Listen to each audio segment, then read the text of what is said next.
Livingstone here, and I'm working on a little project with my Dixon 3304. It's the friction drive transaxle, kind of old school, low-tech, zero-turn mower, and I've done other videos on it, and on one of them, an early one, I very cavalierly just removed the final drive chain tensioner because it was a poor design, and you know, it had a take-up screw of all thread, and that would tend to get bent, and it just wasn't very good. And you know, that was 4 or 5 years ago. The thing that I'm going to do while I'm in the midst of this transaxle rebuilding, I'm going to see what happens if I alleviate this whole idler sprocket right here. You can see it's a tensioner for the final drive in the chain, and I don't like that this assembly. This you know, tends to bend, and I have to adjust it and then straighten it up, so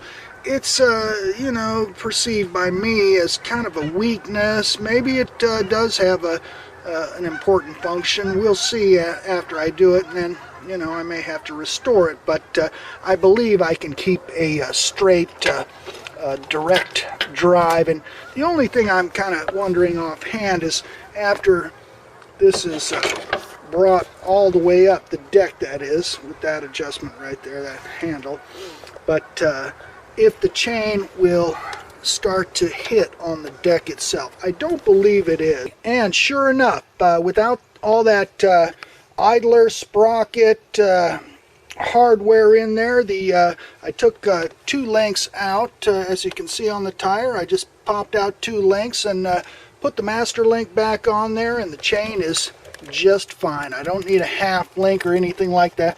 This is pretty good. What I've done is I've used a half links in place of that to, you know, create a nice tight chain tension without that idler there, and it's worked well. But now the chain is getting stretched out, and you know, when you go in reverse, sometimes you'll get that crunchy sound where it's kind of grating on the edge of the sprocket. So I'm either going to take out that half link and see if I can, you know, jump this chain onto here nice and tight.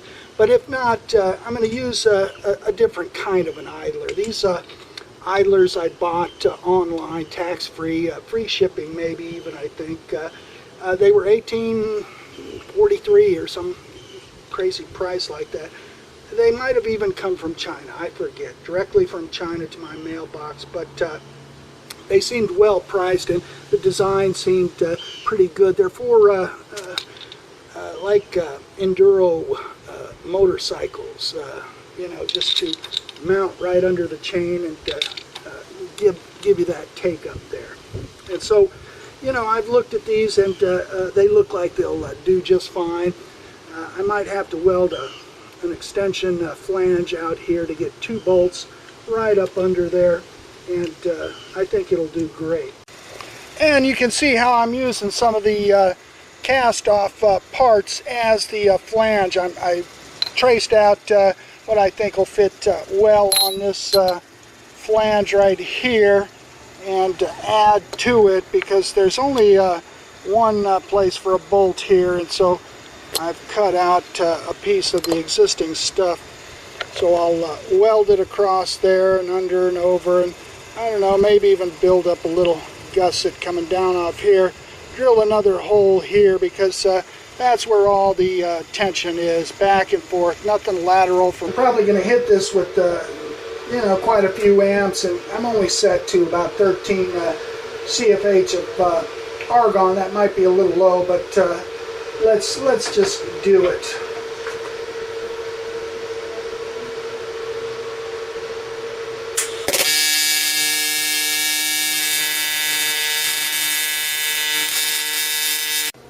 Okay, so there's the idler, and it works well. It works quite well, but you know, honestly, what I noticed after installing it is I'd still get some chatter, and it was coming from these chains here. These chains, you know, they'll stretch too, and so I you know, decided just to change them out because they were pretty sloppy, and they can kind of grind as they get stretched out, and they'll turn in. The newer chains are just a lot tighter, and you know, you don't want these to be too tight because these cups go up and down a little bit. So, you know, earlier, a few years ago, I put a half link on there and tried to really cinch it up that way, but I thought, no, that's no good. So I just left the chains as they were, and they were okay for, you know, the next couple of years until just recently. And that idler, you know, is a benefit, but these need to be changed out too. So I'll just mention that. You know, keep your system, you know, in order, and remember these chains too, because if they stretch out too much, you'll hear some, you know, I don't know, grating, grinding, when you're turning especially. You know, the torque forces on these will cause this chain to twist and kind of ride up on the side and then crunch back down. So that's what I was hearing. I thought it was on the outer chain, but it wasn't. Those idlers helped nonetheless. It does feel smoother, and you know, out in the yard everything's looking good, and the garden out there's looking good. I got melons coming. It's all good. But yeah, the Dixon, this is kind of like the follow-up on the Dixon mowers. There's I don't know, a few people out there who subscribe to my YouTube channel for that reason, and so here it is, just a little more follow-up on these old Dixon friction drive cone type transaxle mowers. I still dig mine. You know, I'm not ready to call it quits and go over to the you know, the hydraulic type unit. So I'm still enjoying mine, but little upgrade on the idler, and replacing those inner chains will go a long way. Okay, thanks.